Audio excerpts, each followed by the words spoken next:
여름 돼지고기는 잘 먹어야 본전이다 라는 얘기가 있습니다. 그만큼 조심해서 먹지 않으면 탈이 나기 쉽다는 의미인데 요즘 인터넷이나 SNS에서는 돼지고기를 바싹 구워 먹지 않아도 된다. 그러니까 불필요한 일이다. 이런 얘기가 퍼지면서 정말 그런 건가 하는 궁금증이 커지고 있는데 오늘 팩트체크에서 이 문제를 짚어드리겠습니다. 김필규 기자, 예. 그동안에 뭐 보도도 많이 됐지만 돼지고기 잘 구워 먹어야 한다는 건 기생충 때문이라고들 얘기하잖아요. 예, 맞습니다. 예. 그동안 특히 대표적으로 문제가 됐던 게요. 지금 이제 보실 텐데 갈고리 촌충과 그리고 그 유충인 유구낭미종충입니다. 예. 다 큰 것은 이제 길이가 지금 보신 것처럼 꼬불꼬불해서 한 2m에서 3m 정도나 되는데요. 예.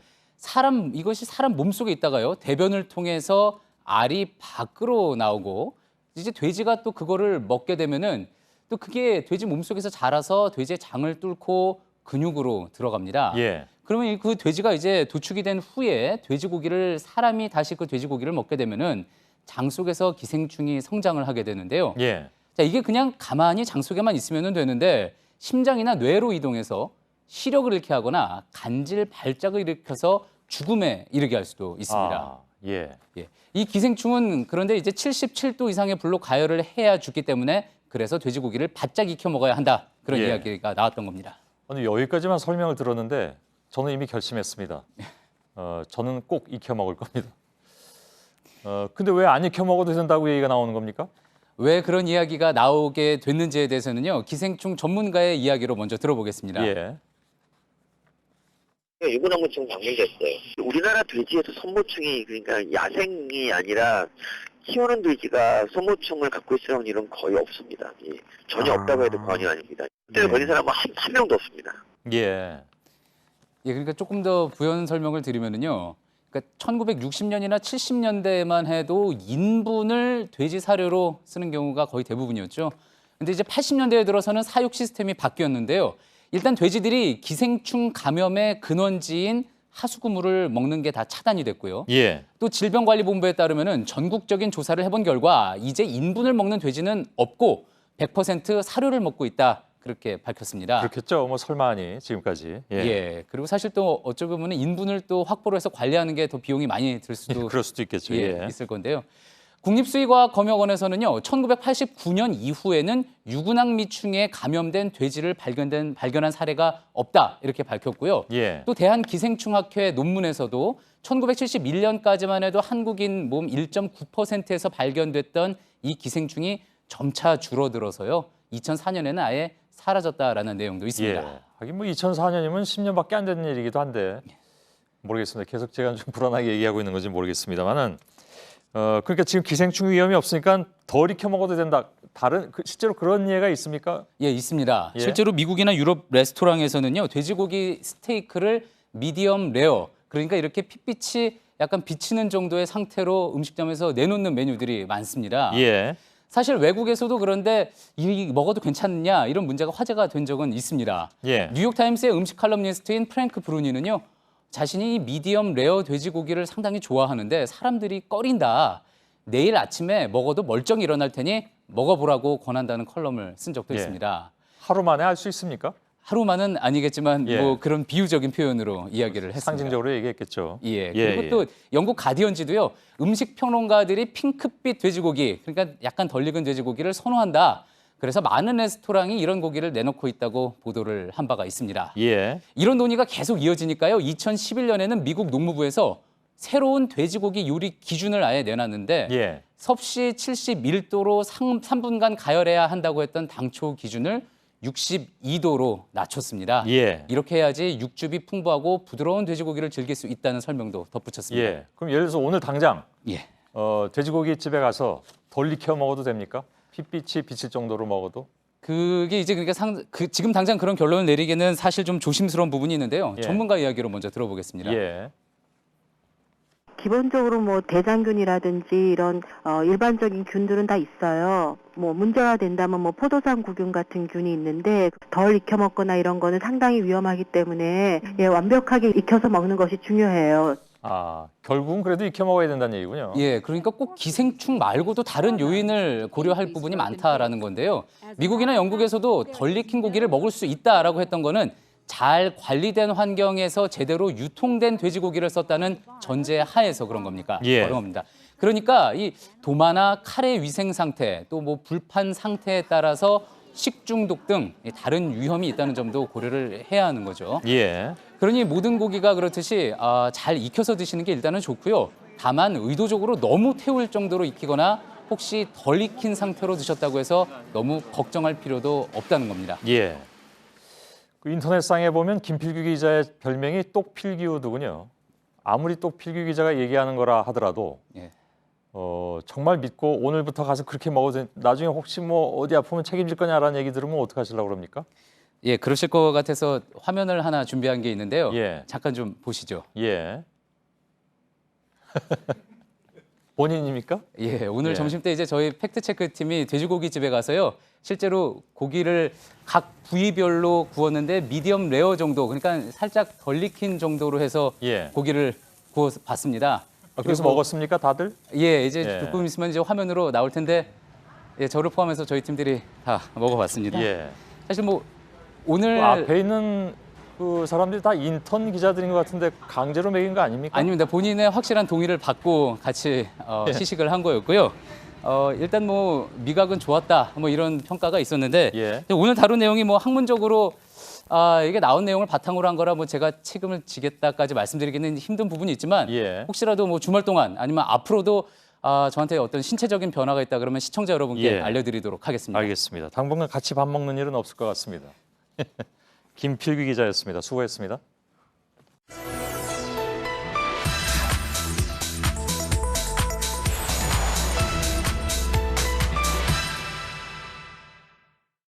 예, 앞서 세계보건기구에서 가공육을 발암물질로 규정했다는 소식을 전해드렸습니다. 오늘 팩트체크에서 한 걸음 더 들어가서 어떤 부분이 특히 문제로 지목되는지, 정말 가공육을 먹는 것이 담배 피우는 것만큼 위험한 것인지 짚어봐야 될 것 같습니다. 김필규 기자, 예, 가공육이라고 하면 이제 우선 햄이나 소시지 이런 걸 얘기하는 거죠. 예, 그렇습니다. 다른 종류도 많이 있습니다만은. 예, 예. 폭넓게 규정을 했는데요. 이번에 WHO가 언급을 한 거는요. 우리가 흔히 먹는 햄이나 소시지 그리고 또 베이컨을 포함을 해서요.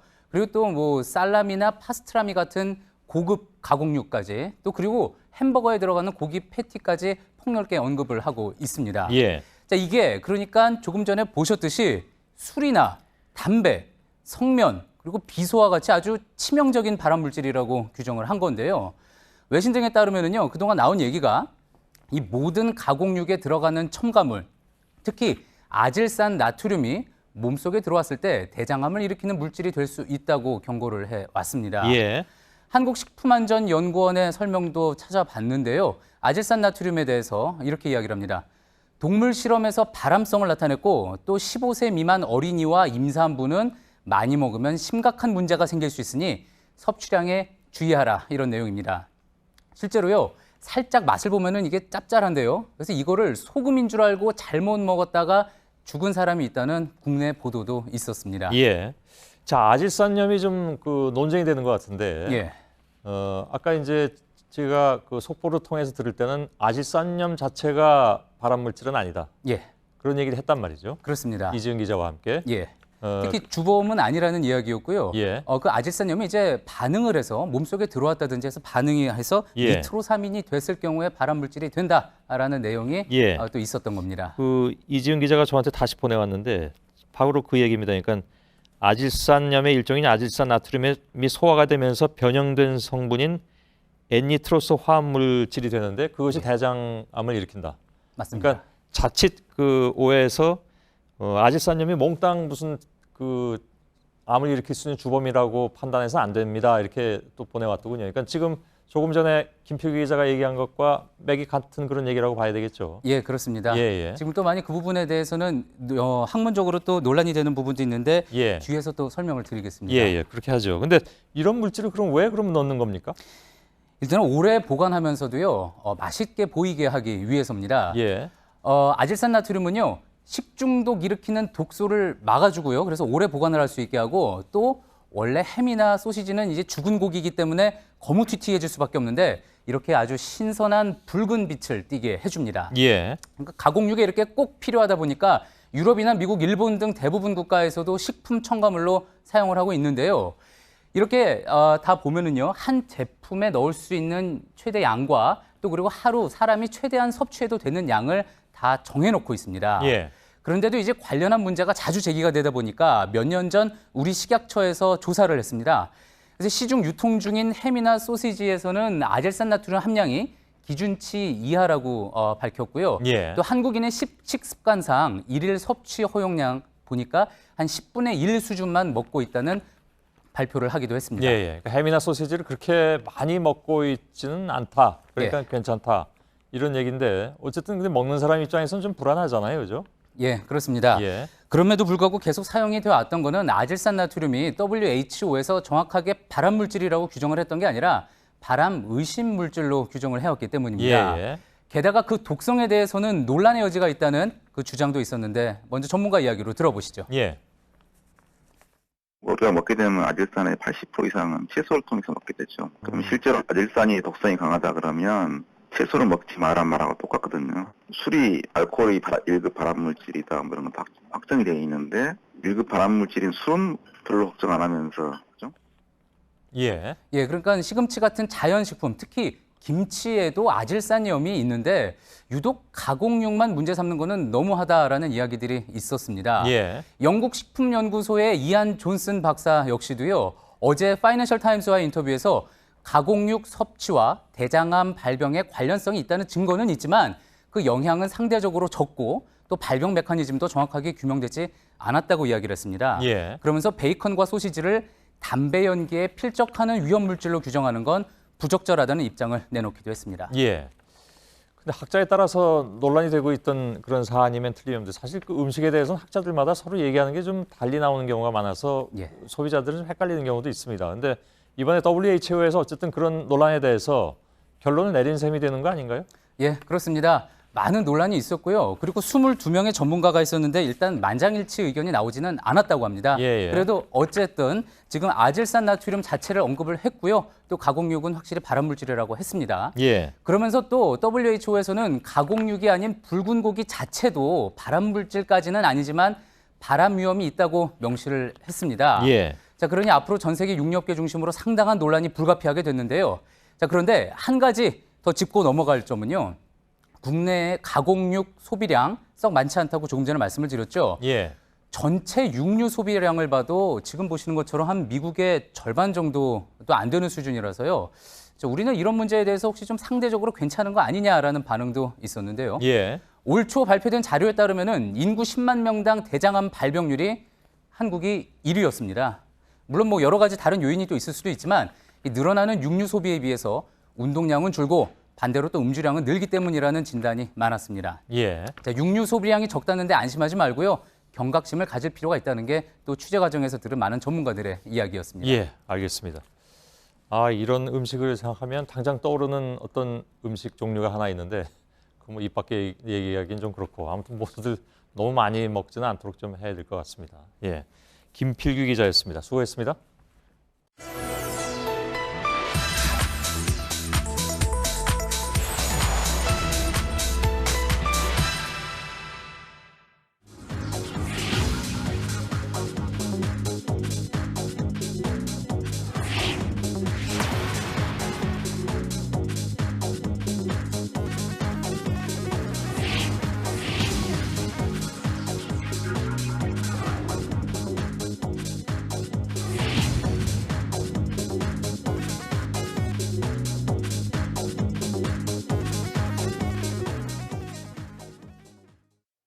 예, 주말에 시끄러웠던 것이 또 있습니다. 우유 논란이었습니다.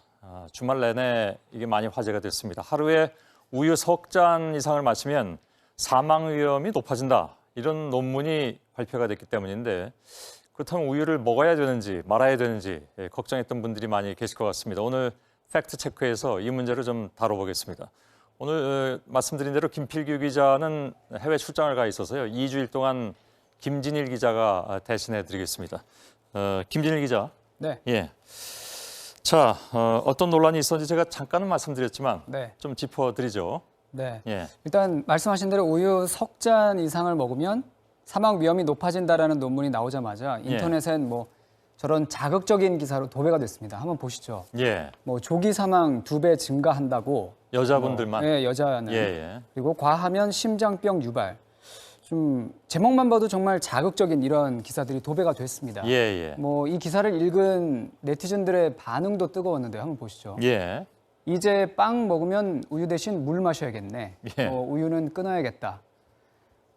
자기는 한 통씩 먹는데 난 곧 죽겠네. 뭐 예. 이런 말도 있었습니다. 대체로 앞으로 우유를 좀 먹지 않아야겠다는 반응이 많았습니다. 예.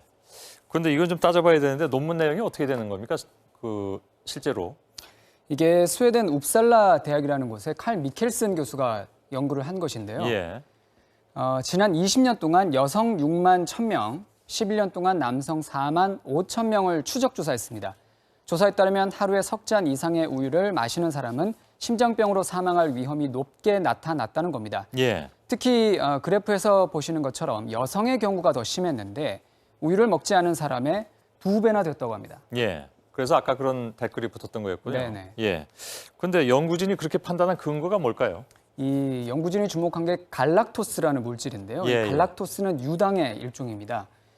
특히 뇌 발육에 중요한 역할을 하는 필수 영양소로 알려져 있는데 유당도 당이기 때문에 과도하게 섭취할 경우에 위험할 수 있다는 게 연구진의 주장입니다. 예. 뭐 일부 동물 실험에서 체내 화학 물질의 불균형이나 염증을 일으킨 적이 있기 때문에 심장병이나 골다공증을 주의해야 한다는 건데요. 예. 다만 이 갈락토스가 인체에 유해한지 여부는 아직 확인되진 않았습니다. 예, 알겠습니다. 근데 뭐 우유를 우리가 뭐 한두 해 마신 것도 아니고 네. 굉장히 오래전부터 우리 인류들이 마셔왔단 말이죠. 근데 네. 갑자기 이렇게 우유가 사망률을 높인다고 하면 좀 당황스럽기도 하고 또 무엇보다 잘 믿어지지가 않는데 네. 그건 어떻게 봐야 됩니까? 예, 말씀하신 대로 많은 사람들이 그 부분을 궁금해했습니다. 예. 전문가들은 뭐 이 논문에 연구 방법이 틀렸다 이렇게 지적을 하기도 했는데 예. 그 사실관계를 정확히 보려면 이 논문을 직접 연구한 사람에게 접촉해 보는 게 가장 빠를 것 같아서 예. 저희가 칼 미켈슨 교수에게 이메일을 보냈더니 답변이 왔습니다. 아, 바로 답변이 오던가요? 예, 예. 다행히 빨리 왔습니다. 한번 보시죠. 예. 하나의 연구만으로 권장 섭취량을 바꿔서는 안 된다. 예. 이게 쉽게 말하면 좀 어렵게 말을 했는데 자신이 내놓은 논문 이 결과만으로 우유를 안 먹어야 되는 건 아니다. 이렇게 예. 이야기를 한 겁니다. 그럼 뭐 많이 답변이에요. 마시지 예. 말라는 얘기인가요? 무슨 얘기인가요? 그다음에 그러니까 많이 마시지 않아야 되는 자신의 결과는 나왔지만 예. 이것이 하나의 연구기 때문에 이것만으로 모든 것을 판단하지 말라는 이야기입니다. 아, 그래서 추가 연구가 필요하다 이렇게 얘기를 했다는 건가요? 네, 그렇습니다. 예. 그리고 저희가 한국 상황은 어떤지 좀 물어봤어요. 예. 한국의 경우는 평균적으로 하루 한 잔도 채 마시지 않는다는 점을 저희가 물어봤거든요. 예. 그랬더니 우유 섭취량이 압도적으로 많은 스웨덴과 한국을 직접적으로 비교하기는 어렵다면서 한국 사람들이 자신의 연구 때문에 우유를 먹지 않게 되는 걸 원치 않는다라고도 이야기했습니다. 예. 나름 자기 연구의 한계에 대해서 명확하게 선을 긋고 있는 것 같습니다. 네네. 그럼 우리 언론이 뭐 좀 너무 과다하게 반응했다는 얘기일까요? 어떻게 봐야 됩니까? 그 앞서 기사 제목도 보셨죠. 좀 우유 석 잔 이상을 자극적이긴 먹으면 합니다. 예, 좀 예. 자극적인 내용들이 많았습니다. 예. 하지만 이 논문을 가장 먼저 보도했던 게 영국의 인디펜던스지라는 예. 건데요. 그 비교를 한번 해볼 필요가 있겠습니다. 기사를 한번 보시죠. 예. 이 기사는 절반 이상을 이 논문에 대한 반박이나 한계를 지적을 했는데 연구 결과가 음식의 권장 섭취량을 바꾸도록 할 만큼 확실한 것은 아니다라는 연구자의 인터뷰를 실어줬고요. 예. 또 따옴표 다음으로 따서 이렇게 아주 실어줬군요. 예, 예. 단 한 번의 연구로 모든 사람에게 일괄 적용해서는 안 된다라고 또 다른 전문가들의 의견도 실어줬습니다. 예, 예. 그러니까 우리도 이런 다양한 의견들을 좀 수렴했더라면 하는 그런 아쉬움이 좀 남습니다. 예, 예. 그 우리 뭐 한두 번 나온 얘기는 아니지만 네. 우리 언론이 좀 신중하지 못하게 행동하는 것 많이 지적받아 오곤 했습니다. 인디펜던스 보도 태도를 보니까 금방 그게 또 비교가 되는군요. 사실 네, 이런 맞습니다. 연구는 한 번 나오면 계속해서 보강 연구가 이루어지고 다수의 연구가 한 가지의 결론을 냈을 때 우리가 그걸 받아들여야 되는 건데 네. 그렇지 못한 부분이 분명히 있었다는 것이고 네. 근데 그래서 이 팩트체크를 보시는 분들께서는 좀 헷갈리실 수도 있겠습니다. 그럼 네. 우유를 먹어야 되는 거냐 말아야 되는 거냐 우리 지금까지 보면 먹어도 된다는 식으로 얘기를 하고 있잖아요. 네, 네. 저 연구자도 네, 네. 그걸 함부로 판단하지 말라고 하는데 뭐라고 얘기하겠습니까? 근데 뭐 이 연구가 우유 석 잔 이상을 먹으면 그 사망 위험이 높아진다는 걸 자기도 한계를 이야기를 하긴 했습니다만 예. 또 자기는 이 연구가 틀린 건 아니라고 얘기를 했거든요. 예, 예. 다만 우리 국내 전문가들은 대체로 우유를 먹어도 된다라는 입장입니다. 예. 전문가 싱크를 직접 한번 들어보시죠. 그럴까요? 네. 우유가 주는 이득이 훨씬 많아요. 특히 성장기 이런 데는 당연히 마셔야 되는 거죠. 우유에서 취하는 칼슘에 의해서 오는 우리의 건강에 중요한 점 이런 것들이 훨씬 더 강조돼야 될 부분이죠. 예.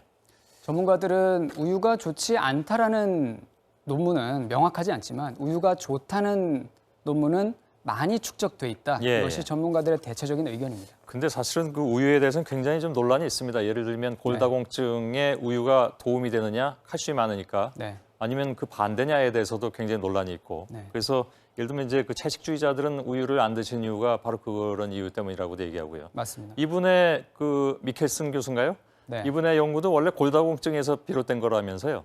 네, 맞습니다. 정확합니다. 이 칼 미켈슨 교수가 이 연구를 시작하게 된 계기가 예. 우유를 많이 먹으면 골다공증이 해소되는가라는 예. 것이 궁금했다고 합니다. 하지만 연구를 진행해 봤더니 오히려 그 반대로 골다공증이 전혀 나아지지 않았고 더 악화가 됐다는 것이죠. 예. 그리고 그 부수적으로 나온 내용이 예.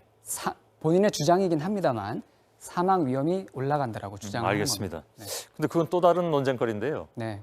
아무튼 이분의 연구 결과가 그렇다는 것이고. 네, 네. 팩트체크에서도 한번 체크를 해보죠. 네, 저희가 한번 또 짚어보겠습니다. 예, 골다공증과 어떤 연관이 있는지. 네, 물론 네. 정확하게 답을 내리기 어렵다 하더라도 네. 나와 있는 내용들을 저희가 체크할 수 있는 거니까요. 네. 예, 김진일 기자였습니다. 수고했습니다. 네.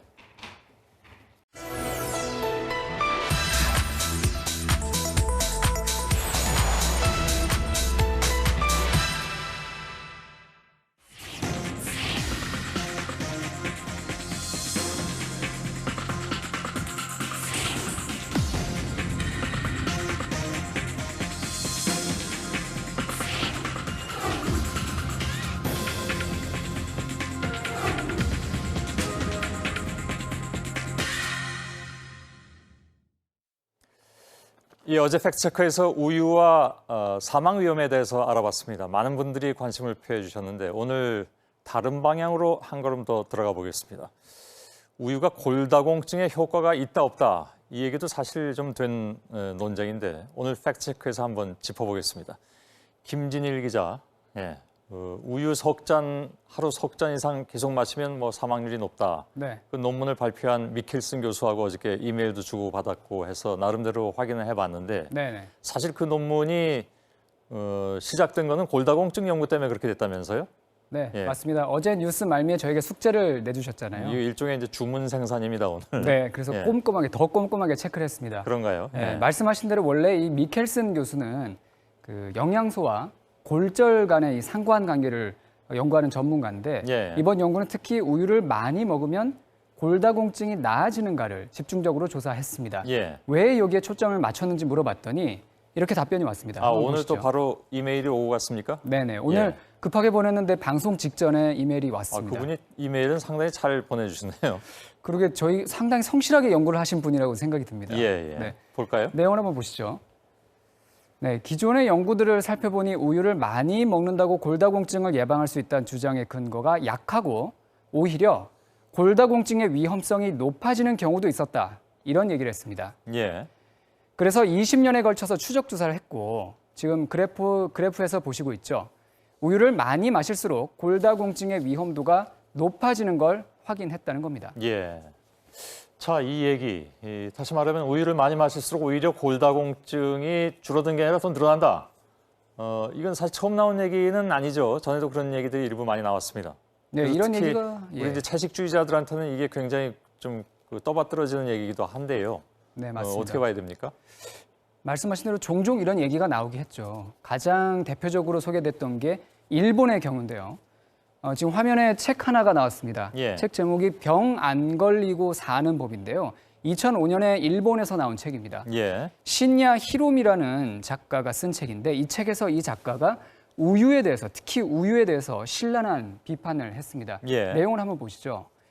우유를 마시면 몸 안에 칼슘이 너무 많아지고 남는 칼슘을 배출하려는 작용 때문에 오히려 체내 칼슘 양이 줄어들 수 있다면서 우유를 마시면 오히려 골다공증에 걸린다 이렇게 주장을 했습니다. 예. 예.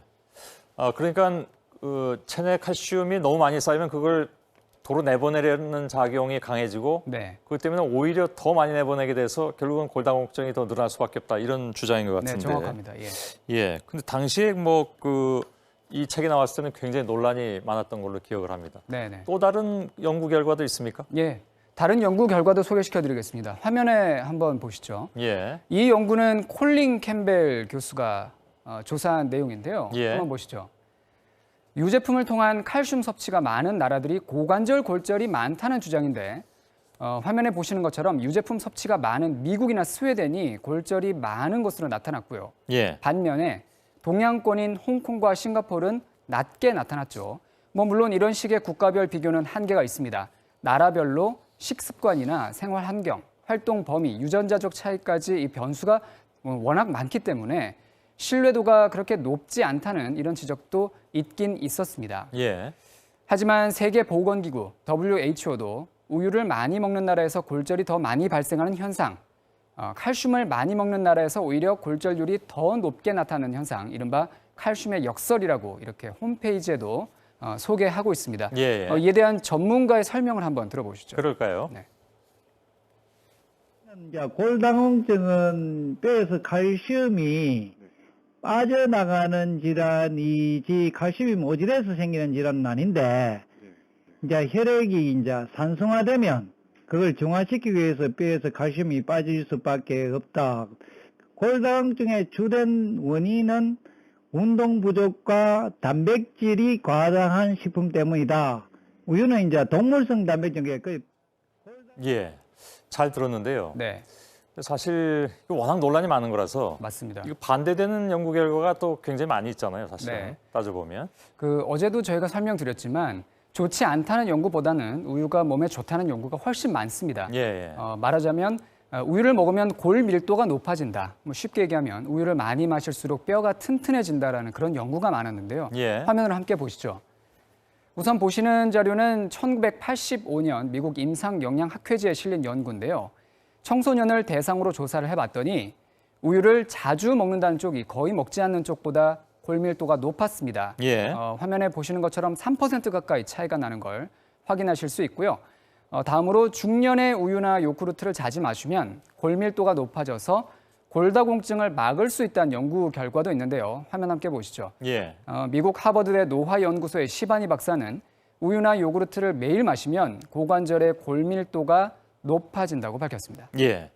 이게 사실 우유는 굉장히 좀 첨예한 그 논란거리라서 네. 말씀드리기가 참 곤란한 맞습니다. 괴로운 측면들이 있는데 네. 물론 뭐 김진일 기자가 애정남은 아니지만 그냥 이렇게 한번 질문을 던져보겠습니다. 네. 물론 김진일 기자가 답을 못할 거라고 생각을 하는데 우유를 많이 마시면 골다공증을 그렇다면 예방하는 쪽이 더 강하다? 아니면 오히려 악화시킬 가능성이 높다? 어떻게 얘기를 해야 될까요? 저희도 오늘 팩트 체크를 하면서 그 결론을 내야 된다는 부담감이 사실 상당히 컸습니다. 예. 그런데 말씀하신 것처럼 너무나 예민한 주제이기 때문에 저희가 결론을 내기가 사실상 어려웠습니다. 예. 이 문제는 미켈슨 교수가 불러일으켰으니 미켈슨 교수가 마무리 짓는 게 어떤가 싶어서 그럴까요? 메일을 보냈어요. 그랬더니 메일이 왔습니다. 한번 보시죠. 네, 화면에 메일이 나오고 있는데요. 다시 한번 말하지만 한국의 우유 소비량은 문제가 될 정도가 아니다. 우유를 많이 소비하는 나라들이 얼마 되지 않고 또 심지어 그런 나라들에서도 굉장히 많은 연구가 필요하다. 이렇게 답이 왔습니다. 예. 요약하자면 추가적인 연구가 더 필요하다. 이렇게 결론 내릴 수 있겠습니다. 예. 어제하고 비슷한 결론이긴 합니다. 맞습니다. 예. 알겠습니다. 네. 이번 어제 오늘 우유 논쟁에 있어서 한 가지 공통점은 미켈슨 교수가 이메일 답장을 참 잘한다 이런 건 알겠습니다. 고맙다는 답메일을 꼭 보내겠습니다. 예. 김진일 기자였습니다.